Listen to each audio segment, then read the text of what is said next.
Quem está feliz com Jesus? Nossa, vamos tentar mais uma vez. Quem está feliz com Jesus? Amém. Irmãos, deixa eu fazer uma pergunta aqui. Quem estava domingo passado?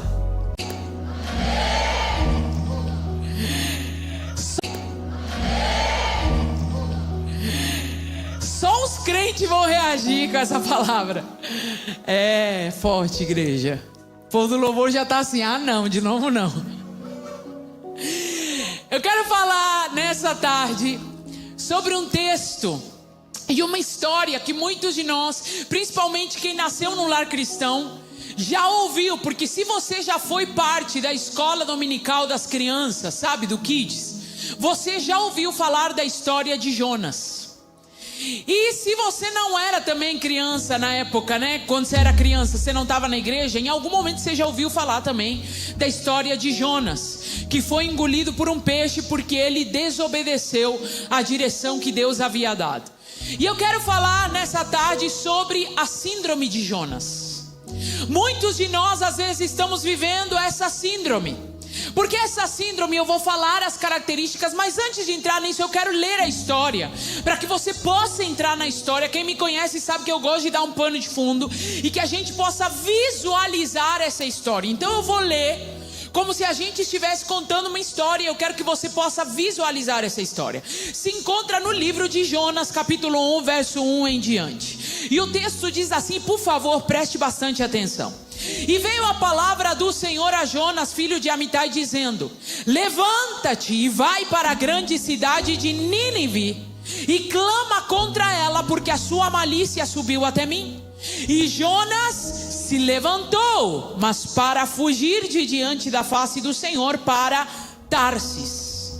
E descendo a Jope, achou um navio que ia para Tarsis. Pagou, pois, a sua passagem e desceu para dentro dele, para ir com eles para Tarsis, de diante da face do Senhor.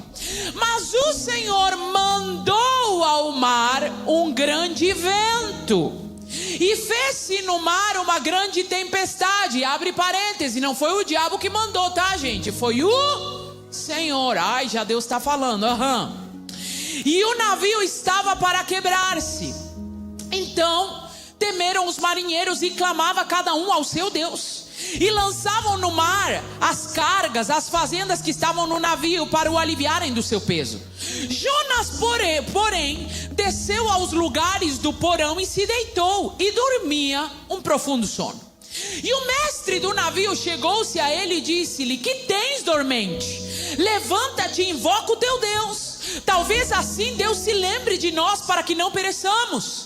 E dizia cada um ao seu companheiro: vinde e lancemos sortes, para que saibamos por que causa nos sobreveio esse mal. E lançaram sortes, e a sorte caiu sobre Jonas. Então lhe disseram: declara-nos tu agora, por que razão nos sobreveio esse mal? Que ocupação é a tua? De onde vens? E qual é a tua terra? E de que povo és tu? E ele lhes disse: eu sou hebreu e temo o Senhor, o Deus do céu, que fez o mar e a terra seca. Então os homens se encheram de grande temor e lhe disseram: por que fizeste tu isso? Pois sabiam os homens que fugia diante da face do Senhor. Porque Jonas foi tão inteligente que contou para eles que estava fugindo da face do Senhor. Olha que temente ao Senhor. E disseram-lhe: que te faremos nós para que o mar se acalme? Porque o mar se elevava e engrossava cada vez mais. E ele lhes disse: levantai-me e lançai-me ao mar, e o mar se aquietará. Porque eu sei que por minha causa vos sobreveio essa grande tempestade. Entretanto os homens remavam, esforçando-se por alcançar a terra, mas não podiam, porquanto o mar se ia embravecendo cada vez mais contra eles. Então clamaram ao Senhor e disseram: ah, Senhor, nós te rogamos, não pereçamos por causa da vida desse homem, e não ponha sobre nós o sangue inocente, porque tu, Senhor, fizeste como te aprouve. E levantaram Jonas e o lançaram ao mar, e cessou o mar da sua fúria. Temeram, pois, já sei que tem umas pessoas passando tempestade pensando assim: cadê o Jonas da minha vida, que eu já vou jogar ele no mar? Temeram Temeram, pois, estes homens ao Senhor com grande temor, e ofereceram sacrifícios ao Senhor e fizeram votos. Deparou, pois, o Senhor um grande peixe, para que o tragasse a Jonas. E esteve Jonas 3 dias e 3 noites nas entranhas do peixe. Muito bem, temos aqui o cenário dessa história tão maravilhosa que a Bíblia nos conta sobre Jonas. Só que nós precisamos entender o contexto do que estava acontecendo aqui. Por que Jonas, se dizendo um homem temente a Deus, não fez exatamente aquilo que Deus tinha pedido para ele? Por que Jonas não obedeceu os detalhes que Deus havia pedido para Jonas? A tarefa de Jonas, aos seus próprios olhos, era uma tarefa complexa, era uma tarefa difícil, porque fazer o que Deus estava pedindo para Jonas, que era ir apregoar em Nínive uma palavra de exortação, não era uma tarefa fácil. Você está me entendendo, né, irmãos? Não era uma tarefa fácil ter que pregar exortação, mas era a ordem de Deus para... Quem está entendendo indireta, que hoje eu estou meio irônica, né? Vocês estão entendendo? Então não era uma tarefa fácil para Jonas ter que falar para Nínive uma palavra de exortação, porque isso iria de alguma forma expor Jonas. Essa tarefa de ir falar iria colocar a sua própria vida em risco. A exposição de Jonas, ou a preocupação de Jonas, era até entendível. Por quê? Porque 2 coisas poderiam acontecer se Jonas pregasse para Nínive. A primeira coisa que poderia acontecer é que Nínive acreditasse na palavra de exortação de Jonas, cresce e se arrependesse. Isso era um problema para Jonas. Por quê? Porque era basicamente como trair os israelitas, era trair o seu próprio povo. Em outras palavras, era deixar o inimigo com vida. Então isso era um problema para Jonas. Qual era a segunda coisa que poderia acontecer se Jonas pregasse para Nínive? Que Nínive não aceitasse a palavra que Jonas estava pregando, então o considerassem um falso profeta e automaticamente, como falso profeta, o matassem. Então você concorda comigo que Jonas está numa sinuca de bico? Jonas está numa situação aonde fazer o que Deus está pedindo, e já estou pregando, é colocar a sua própria vida em risco. Fazer o que Deus está pedindo é colocar os interesses de Deus acima dos seus próprios interesses. Mas eu quero falar hoje sobre as características de quem está vivendo a síndrome de Jonas.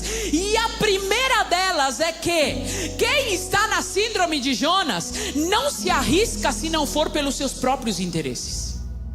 Tem gente que não tem problema de se arriscar sempre quando o risco contém um benefício pessoal.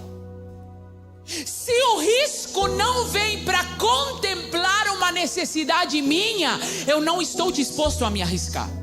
Se a palavra que Deus me deu não vem para trazer um benefício para mim, ou algo que eu possa enxergar que é uma bênção para a minha vida ou para a minha casa, então eu prefiro me colocar numa posição de omissão. Só que quando nós olhamos aqui para a história de Jonas, é exatamente aquilo que está acontecendo. Jonas escolhe não arriscar a sua própria cabeça. Ele prefere preservar a sua vida, porque afinal de contas, Jonas tinha também o seu próprio julgamento em relação à cidade de Nínive. Ele não queria a compaixão que Deus estava tendo por Nínive. Ele queria que Deus exercesse juízo sobre Nínive. Então o que ele faz? Ele coloca os seus interesses acima dos interesses de Deus.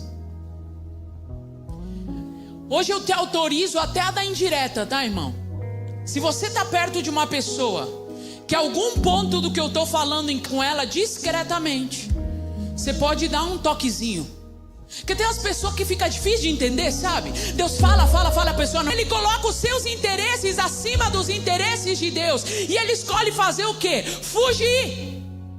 Porque muitas vezes esse é o posicionamento de quem escolhe fazer o oposto a Deus: fugir. Porque tem que ter coragem para fazer aquilo que Deus está pedindo. E eu tenho duas opções: ou eu sou corajoso ou eu sou covarde. Só covardes fugem. Então Jonas escolhe fugir. E aqui nós temos uma característica de quem está vivendo essa síndrome de Jonas.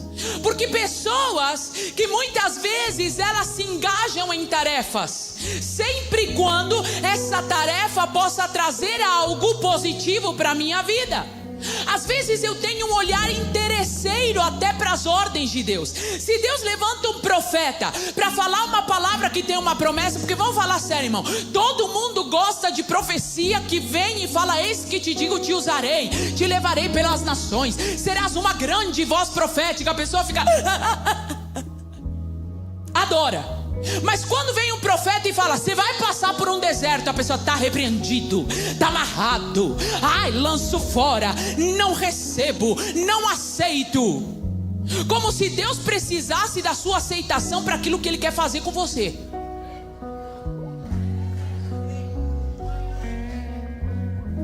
E a gente muitas vezes tem esse olhar interesseiro com as coisas de Deus.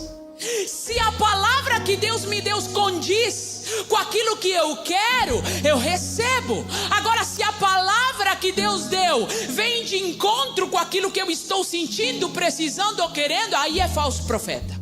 Ai, não testificou, não desceu. Você já viu a pessoa que fala: não desceu, não testificou? Por quê? Porque nós estamos nos levantando numa cultura aonde ninguém quer sofrer dano, ninguém quer sofrer perda, ninguém quer abrir mão da sua razão. Seja rejeitado, mesmo que isso custe que algumas pessoas se levantem para me afrontar, mesmo que isso custe com que todo mundo não esteja concordando com você. Então veja bem, na cabeça de Jonas, Nínive tem que perecer, mas na concepção de Deus ainda tem chance para Nínive. Não, eu estou pregando para alguém aqui nessa tarde. Na sua concepção tem gente que não tem mais saída, que não vale a pena falar, mas Deus está dizendo: ainda é chance, e você vai ser o porta-voz.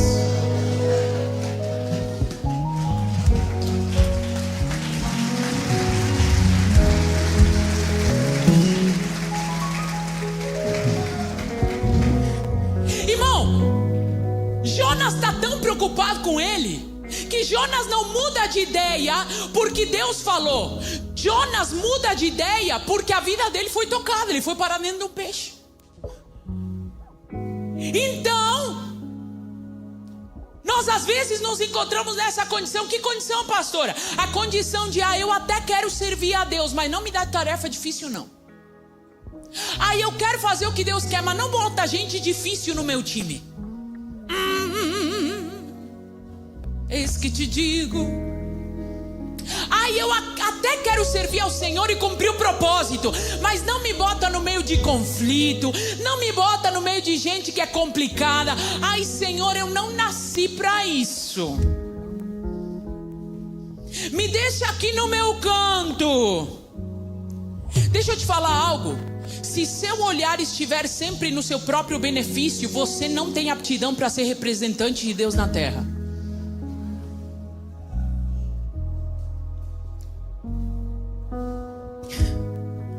Obrigada pelos 3 que reagiram. Vou falar melhor.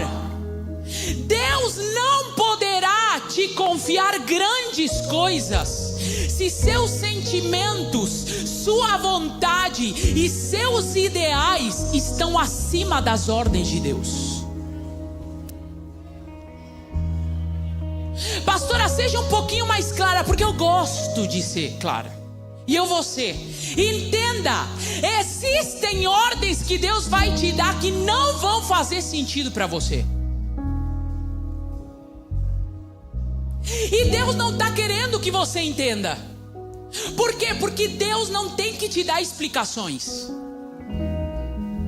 Deus quer que você confie e você obedeça aquilo que Ele está mandando. Por quê, pastora? Porque foi Deus que ordenou, não foi o vizinho. foi Deus.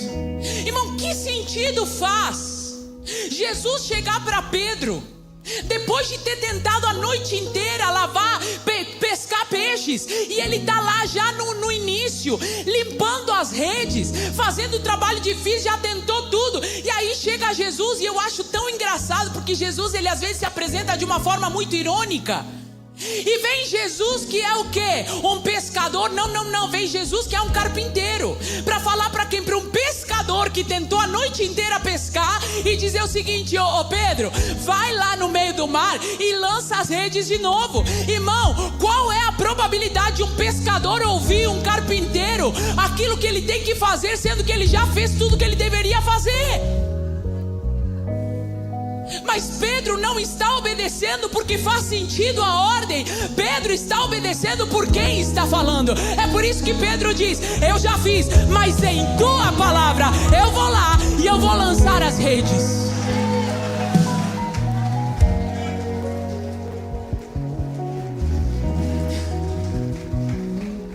Quem está aqui comigo nessa tarde? Então, se nós nos colocamos num lugar de não querer viver nenhum dano, de não querer viver nenhuma rejeição, tem muita gente que está tão preocupada com a sua reputação, que Deus já te mandou você começar a falar a respeito daquilo que Deus está fazendo na sua vida, mas você ainda não abriu a boca, porque você está preocupado com quem vai se levantar contra você.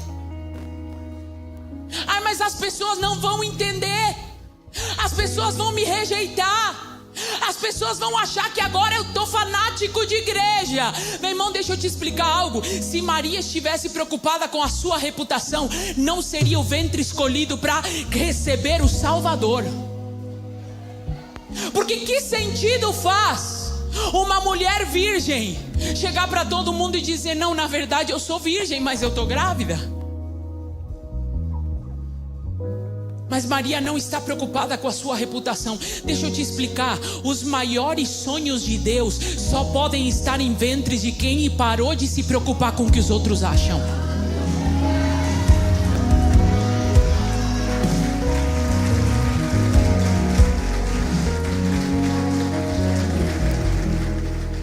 Estou só começando. Glória a Deus. Então Jonas, a primeira característica da síndrome de Jonas é isso: eu coloco os meus interesses, eu não quero me arriscar. Segunda característica da síndrome de Jonas: pastora, você está falando dessas características para quê? Para você olhar para dentro de você, para eu olhar para dentro de mim, para nós olharmos para dentro e falar assim: o que eu estou desajustado e estou me parecendo a Jonas e eu tenho que sair desse lugar. A segunda característica é que faz a coisa certa do jeito errado. Porque perceba o que o texto vai dizer. Deus vai falar para Jonas assim: Jonas, levanta-te e vai para Nínive e apregoa essa palavra que eu estou te mandando. Aí o versículo seguinte diz assim: e levantou-se Jonas. Então olha, qual foi a ordem? Levanta-te e vai para Nínive. Eu não sei você, mas eu gosto de visualizar o cenário, tá? Então eu imagino Jonas sentado e Deus falando: Jonas, levanta-te e vai para Nínive. De repente a cena: e levantou-se e foi para Tarsis. Sabe? Quando ele levanta, qual é a sensação? Vai obedecer. Só que na verdade ele levanta, mas para fugir. O que você está querendo dizer, pastora? Eu estou querendo dizer, meu querido, é que ele cumpriu até o que Deus falou: levanta, mas não cumpriu por completo, não cumpriu por inteiro. Sabe o que isso nos mostra? Quando fazemos às vezes até a coisa certa da forma errada, fazemos o que Deus, coração errado. Jonas levantou, mas não para ir para onde Deus estava pedindo. Irmão, eu preciso ser clara e objetiva para te dizer algo: obediência pela metade é desobediência. Ai, pastora, mas eu estou obedecendo 90%. Desobediência. Não, mas eu estou obedecendo 99,9%. Desobediência. Olha para alguém perto de você e fale como se fosse você que está pregando para a pessoa. Diga para ela: obediência pela metade é desobediência. Eu vou falar algo aqui pesado. Quem está aqui comigo? Eu estou bem à vontade, gente? Tô.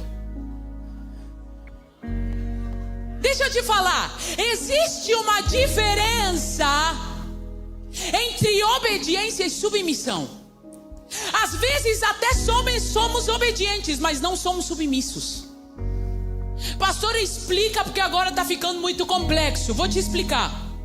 Às vezes nós até fazemos o que Deus pediu, mas reclamando o tempo inteiro. Por quê? Porque nós obedecemos pelo medo da consequência da desobediência, mas o nosso coração não está obediente. O nosso coração não está submisso. A submissão, irmão, não é só fazer o que Deus pediu, é fazer o que Deus pediu com o coração certo. Sabe aquela pessoa que já vai e fala assim: ai, tá bom, Deus. Já que o Senhor está pedindo, vou fazer, né? Fazer o quê? Se eu não fizer, depois eu que me lasco. A pessoa está fazendo, mas não é submissa. E sabe de quem que eu estou falando, gente? De mim. Eu gosto de contar meus B.O. Você falar assim: ainda bem que tem chance. Teve para Nínive, tem para você também. Irmão, me lembro uma vez que Deus falou com meu esposo e comigo que nós deveríamos pastorear uma igreja. Eu não queria, porque eu já estava viajando num tanto de lugar, pregando num tanto de lugar, dando aula num tanto de lugar, agenda lotada, aquela correria e tal. E aí Deus começou, eu já até comentei isso algumas vezes, que eu não queria orar para não saber a resposta, porque eu falava assim: vai que Deus quer, e eu não quero nem saber se Ele quer. Quem já passou por isso, irmão? Confessa que a confissão traz cura. E eu tava nessa vibe, eu falava: ai, não. Aí de repente Deus bradou: vocês têm que pastorear essa igreja. Aí eu lembro que eu falei assim: tá bom, Senhor, o Senhor sabe que eu vou te obedecer. O Senhor já me conhece. Larguei tudo no meu país, minha família, por uma direção do Senhor. Eu vou te obedecer. E aí no dia que eu piso na igreja, Deus fala comigo: eu não quero só sua obediência, eu quero seu coração na obediência. Quem está entendendo? Deus está falando para alguém aqui: eu não quero só a sua obediência, eu quero o seu coração na obediência. Porque quem não coloca o coração na obediência não consegue desfrutar do processo. Não adianta Deus ter falado para mim: sai do seu país, porque eu tenho um plano para você. E eu vim para o Brasil para viver o que Deus tem, mas o tempo inteiro ficar com os saudosismos de lá. E tá vivendo aqui falando assim: ai, como é que tá o povo lá? Ai, como é que tá meus amigos lá? Ai, como é que tá a igreja lá? Sabe o que aconteceu? Eu mudei de geografia, mas o coração ficou lá. Eu mudei de igreja, mas o coração ficou lá. Eu mudei de mesas, mas o Instagram me faz olhar o tempo inteiro as mesas que eu abri mão, porque meu coração ainda está lá. Deus falou para você mudar de pessoas e de círculos e de amizades, e você até obedeceu, mas você está lá.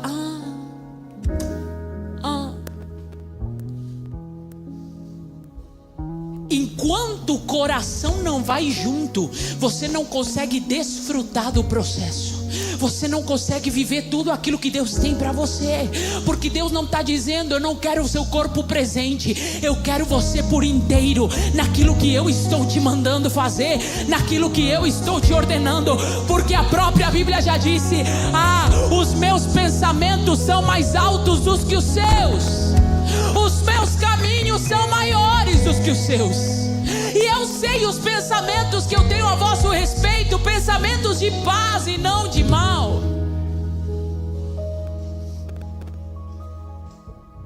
Então Jonas, ele está fazendo pela metade. Então nós precisamos alinhar as nossas motivações. Nós precisamos obedecer. Não pela metade, por inteiro. Aí, pastor, e como é que faz quando seu coração não te obedece? Você subjuga.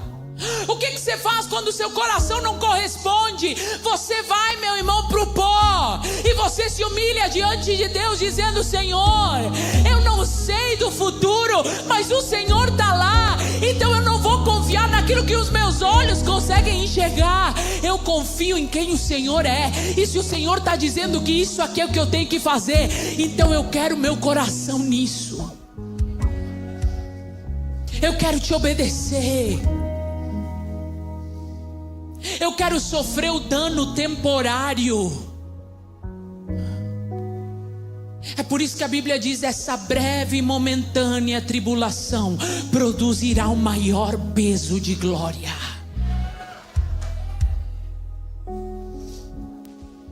E é isso que está acontecendo aqui com Jonas. Pastor, o que é obedecer pela metade?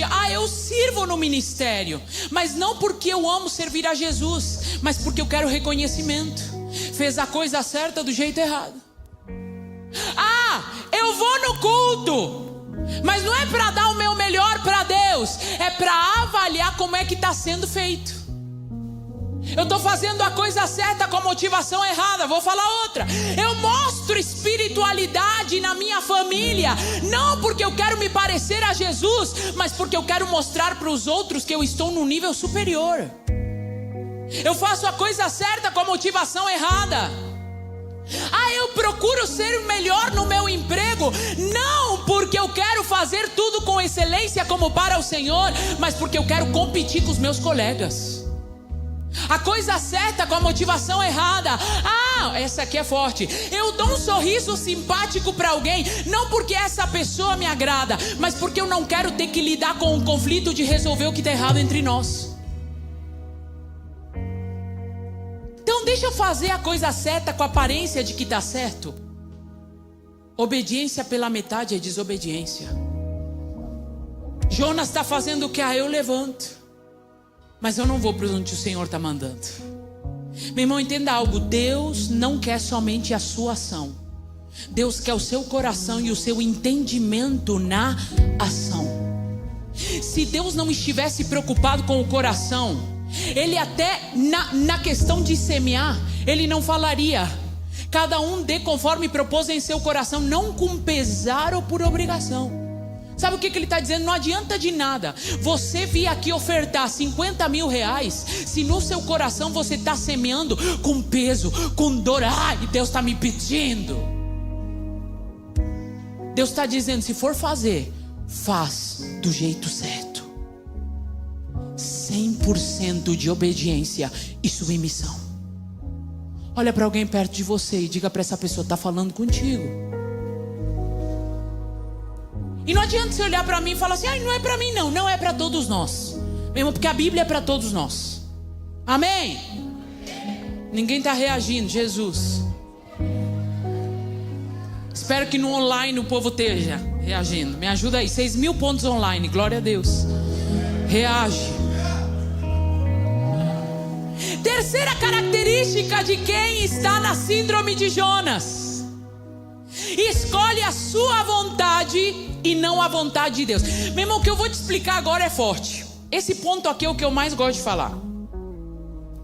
Terceira característica de quem está na síndrome de Jonas: escolhe a sua vontade no final das contas e não a de Deus. O texto diz que Jonas se levantou para fugir da presença do Senhor, porque tudo o que acontece com aquele que não faz o que Deus quer, ou melhor dizendo, aquele que escolhe fazer a sua vontade, se distancia de Deus. Todas as vezes que eu escolho fazer a minha própria vontade, eu escolho me distanciar ainda mais do Senhor e daquilo que Ele tem para mim. E eu vou te provar isso com Bíblia. Olha a cena aqui que eu vou interpretar para você entrar na cena e entender muito bem o que eu vou falar. Jonas recebe a palavra. E o texto vai dizer que Jonas se levanta e ele vai para Jope. Diga comigo, Jope. Não, com vontade, irmão. Jope. Jope era um lugar portuário, era onde havia um porto para poder entrar num barco. Agora olha a cena. O texto vai dizer que Jonas vai para Jope, pega um navio, e só para você entender, tá, de geografia e de distâncias, para Nínive, que fica ao leste, e eu estou fazendo o leste meu, tá bom? Então é o leste meu, leste seu é lá, meu leste é aqui. Para o leste, Nínive ficava 900 quilômetros. Para o oeste, Tarsis ficava 4.000 quilômetros. Tem uns que já entenderam, mas eu vou falar de novo para quem não está entendendo entender. Jonas vai para Jope pegar o navio. Para Nínive, que é para onde Deus está mandando ao leste, são 900 quilômetros. Mas para Tarsis, que é onde Jonas está fugindo, são 4.000 quilômetros. Pastora, o que você está querendo dizer com todos esses dados? Jonas estava disposto a percorrer 4.000 quilômetros fora da vontade de Deus, do que ir 900 quilômetros rumo à vontade de Deus. Pastora, seja um pouco mais clara. Sabe o que eu aprendo? Sempre que eu escolho desobedecer a Deus, a viagem será mais longa.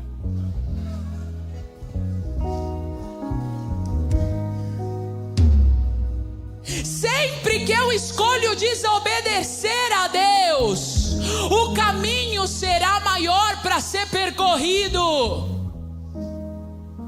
Todas as vezes que eu me movo para fora de onde Deus quer, isso me levará para mais longe do propósito. Jonas está decidindo ir para mais longe do propósito, porque Jonas está querendo o quê? Se esconder de Deus, fugir da face de Deus. Irmão, deixa eu te falar uma verdade. Você pode até querer, não querer ir aonde Deus está te mandando, mas você não vai conseguir se esconder dele. Você pode até querer ir para um lugar distante daquilo que Deus te pediu, mas você nunca conseguirá se esconder de Deus. Jonas vai para Tarsis. E aí o que acontece, pastora? Que Deus encontra ele no meio do caminho.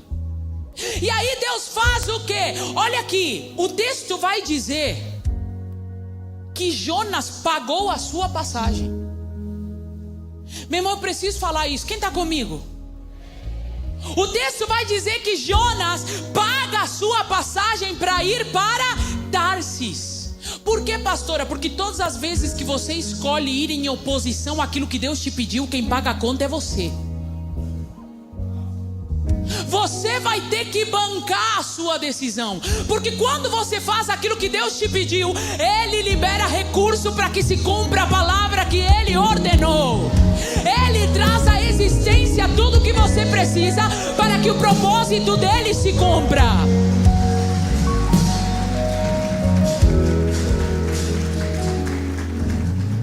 Pastora, seja mais clara para eu poder entender. Eu vou ser mais clara. Tem gente que está lidando com um custo emocional, material, psicológico e físico de ter ido para Tarsis quando deveria ir para Nínive. E está pagando a conta. Quem está entendendo o que eu estou falando?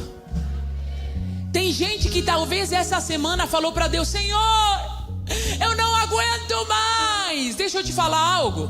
A Bíblia diz que Deus não envia a maior prova daquilo que nós podemos suportar. Se você não está aguentando, talvez a pergunta que você tenha que se fazer é: para onde eu estou indo? Porque se eu não estou aguentando, é porque talvez eu estou indo para Tarsis quando eu deveria ir para Nínive.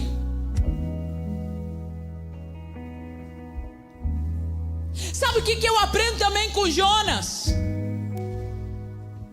Quem está vivendo a síndrome de Jonas acha que teme ao Senhor, mas não o teme. Por que, pastora? Porque quem teme ao Senhor obedece. Quem teme ao Senhor faz o que Deus está pedindo. Jonas acha que teme ao Senhor, Mas se ele temesse, ele não faria o oposto daquilo que Deus está ordenando ele a fazer. Meu irmão, olha o que o texto vai dizer. O mestre do navio, o marinheiro, mestre do navio, chegou-se a Jonas e disse: que tens, dormente? Levanta-te e invoca o teu Deus. Talvez assim Deus se lembre de nós para que não pereçamos. Olha a cena. Um versículo antes diz que todos os marinheiros começaram a clamar aos seus deuses. Você concorda comigo que não estava num navio de crente? Era cada um clamando ao seu Deus para poder entender a bagunça que está ali. Aí de repente o texto diz que Jonas está lá embaixo. O mestre do navio vai lá embaixo e acorda Jonas e fala o seguinte: levanta e clama ao teu Deus para que a gente não pereça. Irmão, sabe quando você percebe que o seu temor já foi pelo ralo? Quando o ímpio fala para você o que você deveria estar fazendo sendo crente. Quando o ímpio olha para você e fala assim: nossa, mas por que você está tão ansioso? Não é você que confia em Deus? Quando o ímpio olha para você e fala: por que você não está indo para a igreja? Você está ficando em casa. Aconteceu algo? Quando o ímpio olha para você e fala assim: ora, está orando pouco. Meu irmão, quem não tem relacionamento com Deus está falando para quem se intitula temente a Deus. O que ele tem que fazer? Está dizendo: levanta. O que ele está dizendo? Para de dormir. Você não está vendo que a gente está prestes a perecer e você está dentro do barco? Por que você não está reagindo? Por que você não está clamando? Por que você não está orando? É o cúmulo. Quando quem nem crente começa a falar para a gente o que a gente tem que fazer, e o pior, ele tem razão. Então Jonas não era tão temente ao Senhor como ele aparentava ser. Acha que teme, mas não teme. Sabe, eu fico indignada com alguns crentes. Alguns lá do Uruguai, que falam assim, ó: eu sei que eu não estou fazendo o que Deus quer, mas, irmão, não sei o que dá vontade de fazer. Porque ainda aquele que acha que está fazendo, mas está meio assim bagunçado, tentando entender. Mas é aquele que fala assim: não, eu sei que eu não estou fazendo o que Deus me mandou. Ai, mas é porque nada. Não, e quando vem uns e fala assim: ai, eu sei que eu preciso resolver isso, mas eu não estou pronto. Ai, o tempo certo vai chegar. Eu vou consertar, mas eu preciso de um tempo. Não, você precisa de temor. Porque o temor é o que me faz dizer: eu não quero ficar desalinhado, eu não quero ficar desajustado. O que precisa consertar, Senhor? Com quem que eu preciso falar, Senhor? Eu quero fazer aquilo que o Senhor quer de mim.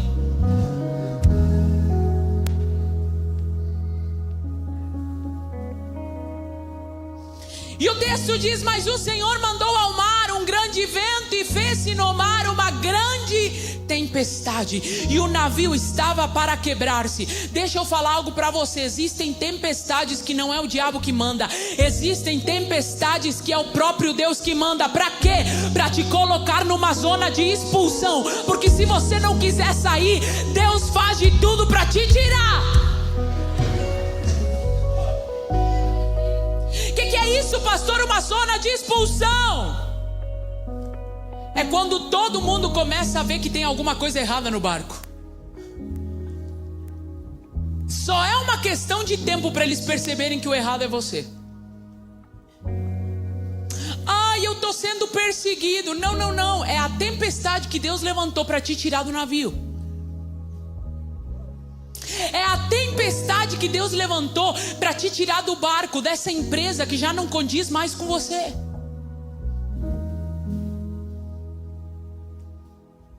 Para te tirar dessas amizades que Deus já te falou faz tempo que não é para estar mais. E aí ele te coloca onde? Na zona de expulsão.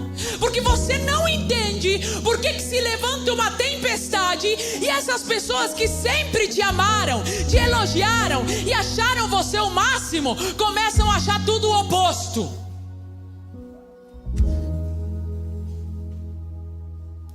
O que é isso, pastora? É Deus te dizendo: sai. Irmão, presta atenção no que eu vou te falar. Se Deus te mandou sair, saia. Por que, pastora? Não deixe todo mundo afundar porque você não quer sair do barco. E isso não vale para casamento, tá bom, amados? Porque tem gente que ama pegar uma frase solta para falar: ai, Deus está me mandando abandonar o casamento. Não! Não distorce a palavra. Então, quando Deus te manda sair de um cenário, saia. Porque quando a gente carrega Jonas no nosso barco, todo mundo afunda. Então tem momentos que é zona de expulsão. Deus falando o seguinte: eu sei o tratamento que eu vou te dar para que você se alinhe. Eu sei o tratamento que eu vou te dar para que você possa se ajustar. E sabe qual é o tratamento que Deus vai dar para Jonas? Fala para alguém que está do seu lado: peixe. Não, fala com vontade, irmão, já estou acabando. Peixe. O tratamento que Deus vai dar para Jonas, primeiro é uma tempestade para ele ser jogado no mar, e depois é peixe. Jonas vai parar no estômago de um peixe. Agora presta bastante atenção no que eu vou te falar. Jonas indo 4.000 quilômetros para Tarsis, não parou para orar. Jonas passando por uma tempestade no navio, não parou para orar. Mas o texto diz que quando está no estômago do peixe, ele clama ao Senhor. Não, só 3 pessoas entenderam. Deixa eu pregar para esse lado aqui. Deus fala, o texto diz que quando ele vai parar no estômago de um peixe, aí ele clama e ele ora ao Senhor. Pastora, o que você quer dizer? Deus sabe o que te faz te voltar para Ele. Deus sabe qual é o cenário aonde você consegue voltar para Ele e falar assim: tá bom, Deus, vamos conversar de novo. Deixa eu te explicar, irmão. Talvez você está no estômago do peixe nesse exato momento, e eu vou te dizer uma palavra: é Deus para te fazer voltar para o lugar do propósito. Porque Ele sabe exatamente o que é que te faz voltar. Eu tenho problema com gente que faz cálculos excelentes para suas escolhas. Fala assim: eu fizer isso, porque eu vou fazer isso, e porque aqui, e a estratégia é essa. Tudo bem com fazer cálculos excelentes, mas é complicado quando nos seus cálculos não tem essa frase: Deus falou. Não adianta fazer cálculos excelentes, viagens excelentes, rumos excelentes, quando não tem o Deus falou. Mas quando Jonas está dentro do peixe, ele se volta para o Senhor. Quando ele está dentro do peixe, as coisas apertaram e as coisas ficaram estreitas, ele se volta para o Senhor.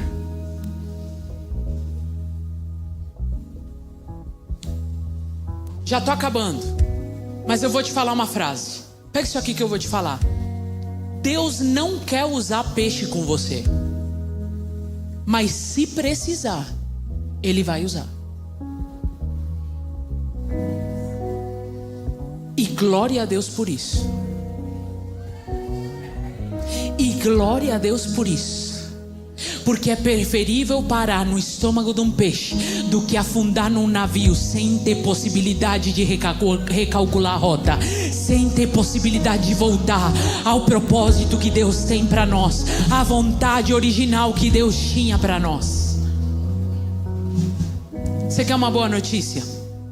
Vou fazer que nem o pastor. Quantos querem uma boa notícia? Tem poucos querendo uma boa notícia. Pastora, mas tem boa notícia depois de tudo isso? Tem? Vou perguntar de novo. Quantos querem uma boa notícia? Irmão, a gente precisa entender que obedecer é uma escolha pessoal. Deus, ele vai fazer de tudo para te conduzir a um lugar aonde você possa obedecer. Mas obedecer é uma decisão pessoal. Pergunta por quê?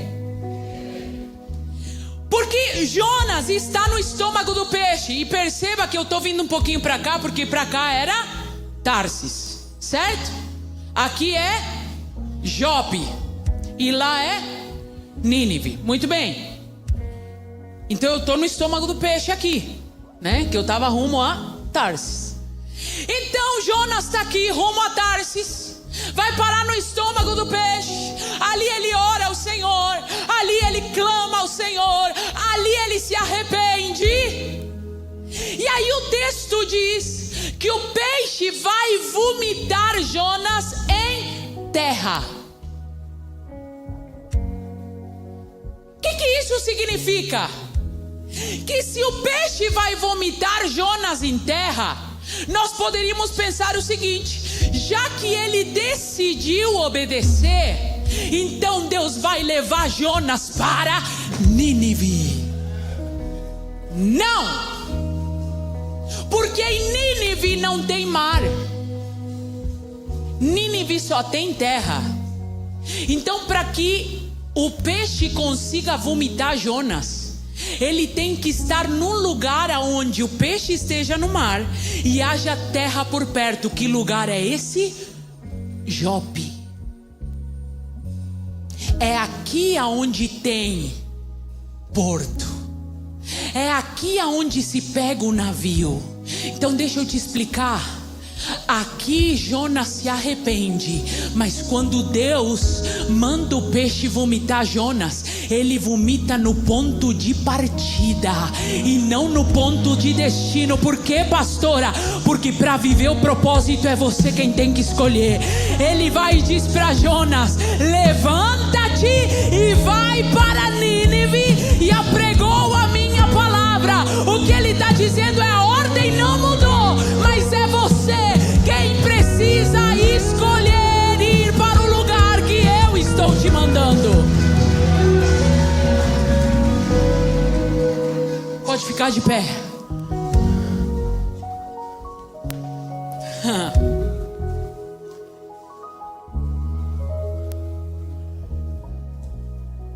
Olha para alguém perto de você e diga para ele: quem precisa percorrer o caminho é você.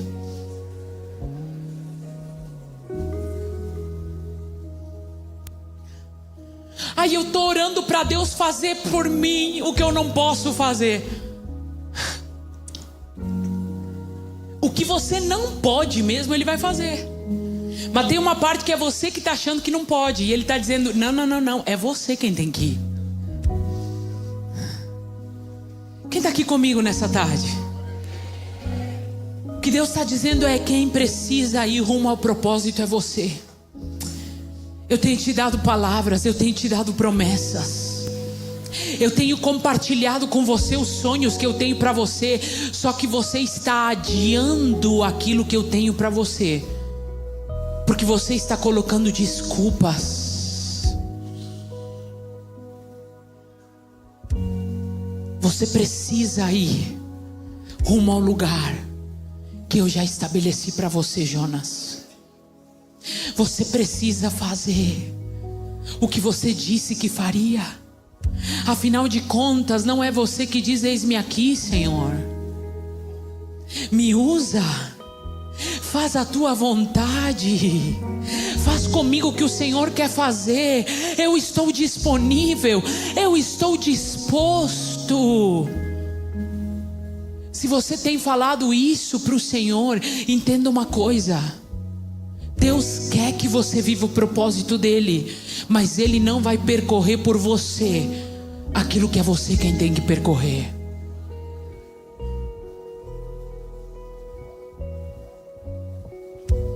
Pastora, estou dentro do peixe, glória a Deus. Falta pouco para você ser vomitado e poder ir rumo ao lugar do propósito. Pastora, estou na tempestade, glória a Deus. Porque se você obedecer, você não vai sucumbir diante dela.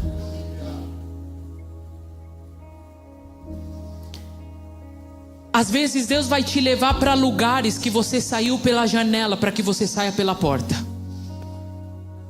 Deus vai te levar a cenários que você já esteve e deu tudo errado.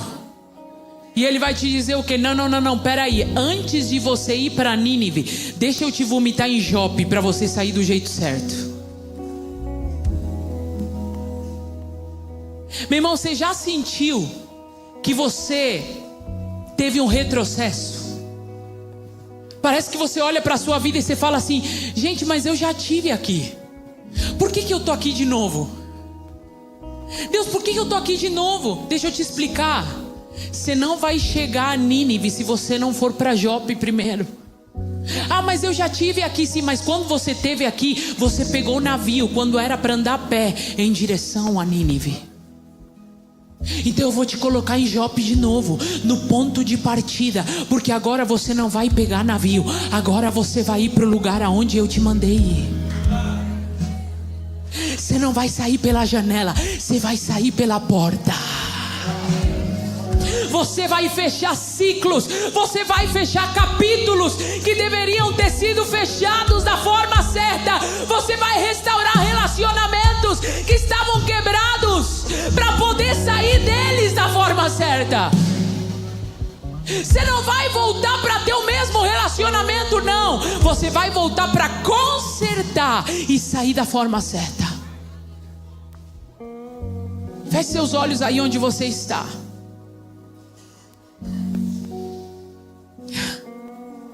Sabe o que é maravilhoso do Senhor? É que a pedagogia de Deus nunca é para nos fazer sucumbir.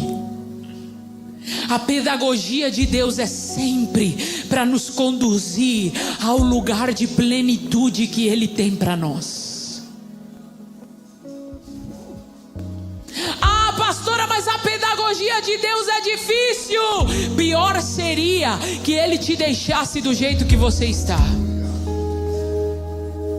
Ah, pastora, mas é difícil voltar. Às vezes parece um gigante voltar aquilo que eu vivia antes no Senhor. Mas eu tenho uma boa notícia para te dar. Ainda há chance. Ainda há chance. Ainda há propósito.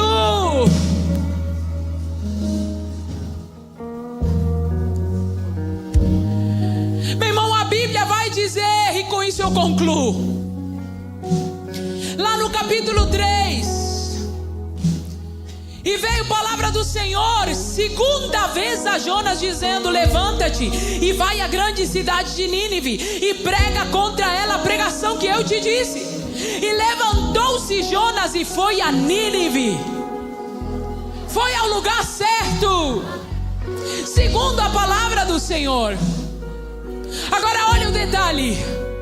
Era, pois, Nínive uma grande cidade de 3 dias de caminho. Meu irmão, se você pegar essa palavra, você vai sair dessa tarde empolgado. Era a cidade de Nínive 3 dias de caminho. Vou traduzir para você. Para que Jonas pudesse pregar aquilo que Deus estava mandando ele pregar em toda a cidade, ele precisava de 3 dias para percorrer a cidade inteira e pregar aquilo que ele precisava pregar. É isso que o texto está dizendo. Mas olha o que a Bíblia vai dizer. E começou Jonas a entrar pela cidade, caminho de 1 dia, e pregava e dizia: ainda 40 dias e Nínive será subvertida. E os homens de Nínive creram em Deus e proclamaram um jejum e vestiram-se de pano de saco, desde o maior até o menor. Para quem não entendeu, eu vou falar. Jonas se atrasou indo para Tarsis, mas quando ele foi para o lugar do propósito,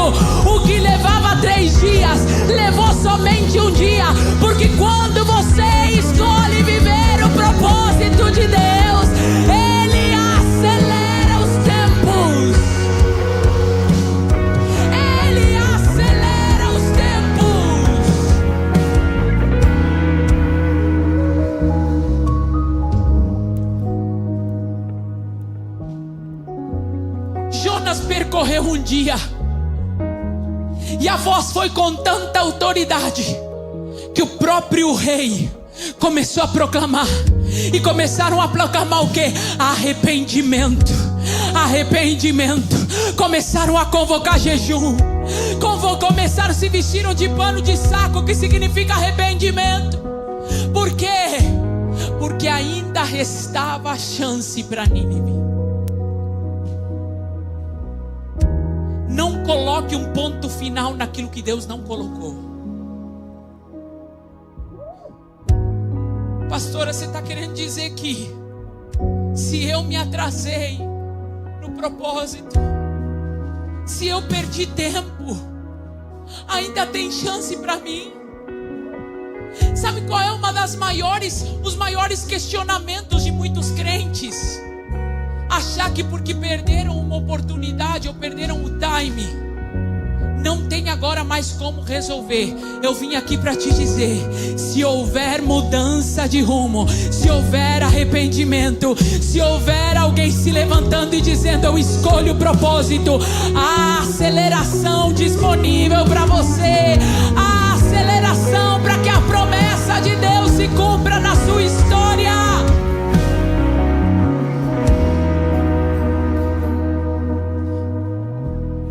Seus olhos e vamos orar. Sim, Espírito Santo de Deus, fale conosco, Senhor, de forma específica.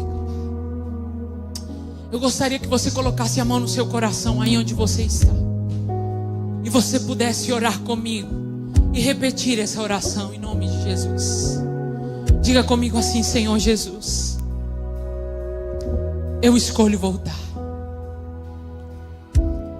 Se eu estava indo pelo caminho errado, eu quero te obedecer. Eu reconheço o Senhor como o meu único e suficiente Salvador. Eu não consigo viver sem Ti, porque o Senhor é a razão da minha vida. Por isso eu me entrego. Eu reconheço que eu preciso do Senhor. Escreve meu nome no livro da vida, para que eu possa viver a minha eternidade junto contigo. E eu quero que você repita também essa oração e diga comigo: Senhor Jesus, eu que estava afastado, fui para Tarsis quando deveria ir para Nínive. Arrependido eu volto, porque eu quero viver a tua vontade. Seja o Senhor da minha história, porque eu preciso de Ti. Por isso eu volto, reconhecendo que não há destino sem o Senhor. Em nome de Jesus. Se alguém fez alguma dessas orações pela primeira vez, entregando a sua vida a Jesus, ou voltando para os caminhos do Senhor, eu quero que você erga a sua mão aonde você está, porque certamente Deus preparou essa tarde para falar ao seu coração e te dizer algo. Ainda há chance, ainda as promessas de Deus podem se cumprir. Você que ergueu a sua mão, vem para cá, eu quero orar por você. Corre para cá que nós vamos orar pela sua vida. Esse é um tempo específico. Deus está te trazendo para o ponto de partida. Deus está te trazendo para o ponto de partida. Está dizendo: ainda é chance. Pode vir aqui. Isso. Vamos lá, Goinha, celebre. Tem gente voltando para o seu ponto de partida. Espírito Santo de Deus, Espírito Santo de Deus, há uma nova história. Ainda há chance, ainda há possibilidade. Sim. Espírito Santo de Deus, em nome de Jesus, em nome de Jesus. Tem mais gente, vem pra cá. Se você tem dúvida, é porque você tem que estar aqui.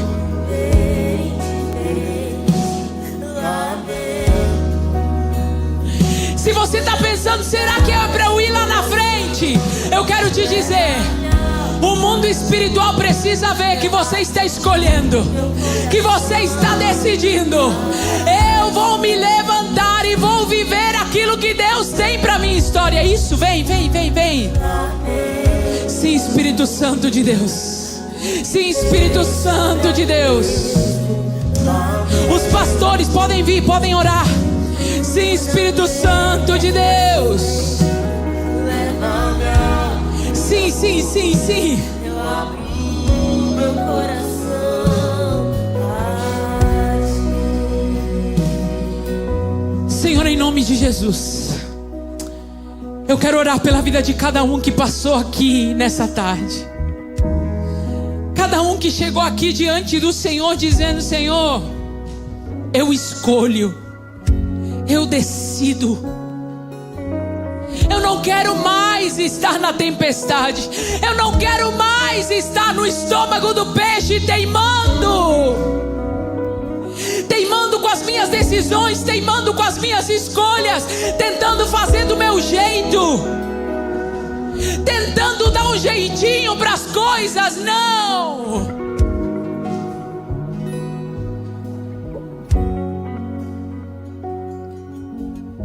Vem muito claro no meu espírito que tem gente hoje abaixando a guarda e dizendo: tá bom, Senhor, será como o Senhor quer, será como o Senhor escolher. Eu me rendo, eu desisto de teimar, eu desisto de lutar. E Deus manda eu te dizer nessa tarde: é desse jeito que eu te queria, é dessa forma que eu te queria. No ponto de partida, porque tem boas notícias. Eu quero profetizar um tempo de aceleração na autoridade do nome de Jesus. Tudo aquilo que demorou, toda a promessa que ficou no campo do desejo, toda a promessa que parece que se retardou, toda a palavra profética que você recebeu há anos, eu quero declarar: haverá aceleração, haverá aceleração. Um novo tempo chega na sua vida, um novo tempo chega na sua história.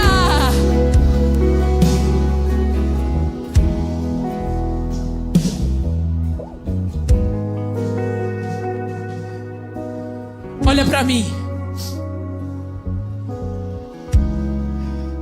Sabe por que Jonas prega em Nínive e ele não perece?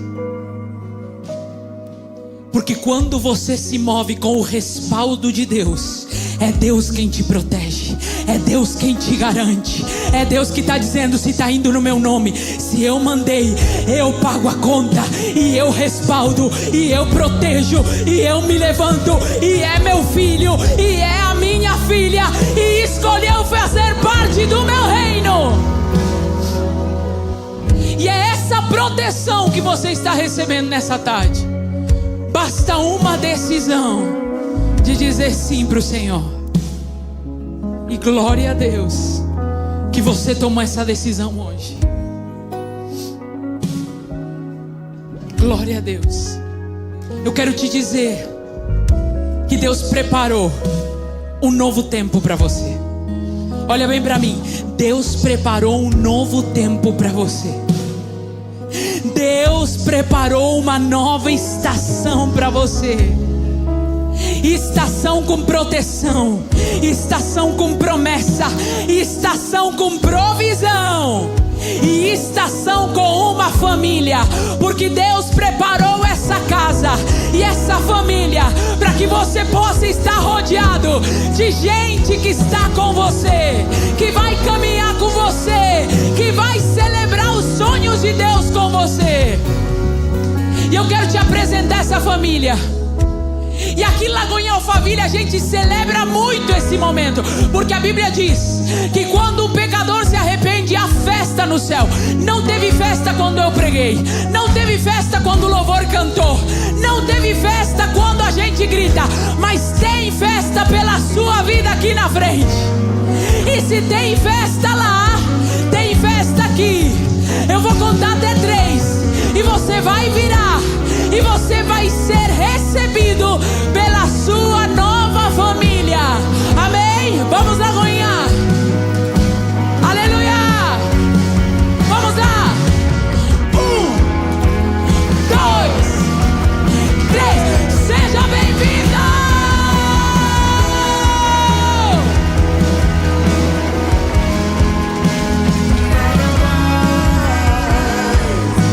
Seja bem-vindo.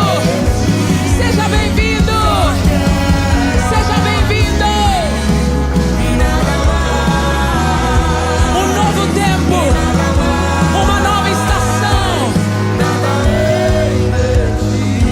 Eu quero pedir para você mais uma última coisa. Você que veio aqui na frente, nós queremos tornar esse dia um marco para você, um dia especial. Ali nós temos o nosso time de consolidação naquela plaquinha amarela.